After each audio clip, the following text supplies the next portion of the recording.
that the $600 million spent by the port on capital improvements over the last 10 years includes nearly $146 million on Phase 2 of the Cabrillo Marina, which took over 40 years to complete.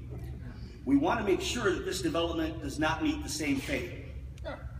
Had the other $454 million been spent on the completion of the bridge to Breakwater Promenade and Port Sakal infrastructure, we wouldn't need to be at this meeting.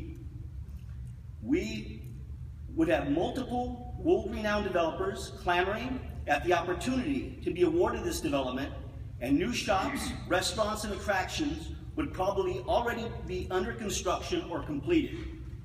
Instead, 10 years later, because of the port's piecemeal and fragmented development of our waterfront, the Port Sakal area remains virtually unchanged, and the world-class developers remain skeptical. In 2009, the city approved EIR. The development was estimated to cost $220 million to complete. This number would be greater today due to inflation and probably would be closer to $400 million. But even if we use the 2009 number, it would take at least another 20 years just before the infrastructure of the Waterfront Promenade are complete. This is unacceptable. At the core is a trust issue between the community and the city government.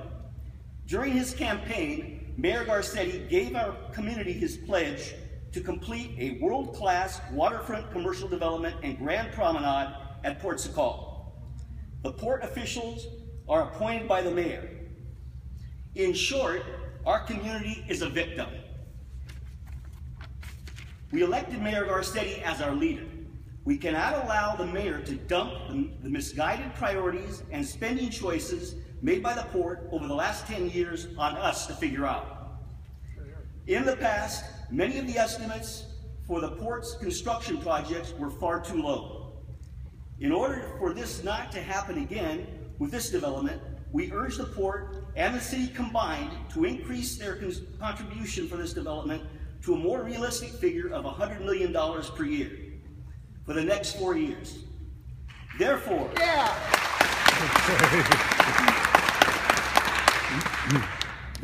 we request Councilman Buscaino, on behalf of our community, to request that our mayor be the leader we elected him to be, and immediately intervene, keep his campaign pledge, and provide the additional monies necessary to complete the Port Sakal Waterfront Promenade and infrastructure in 4 years or less.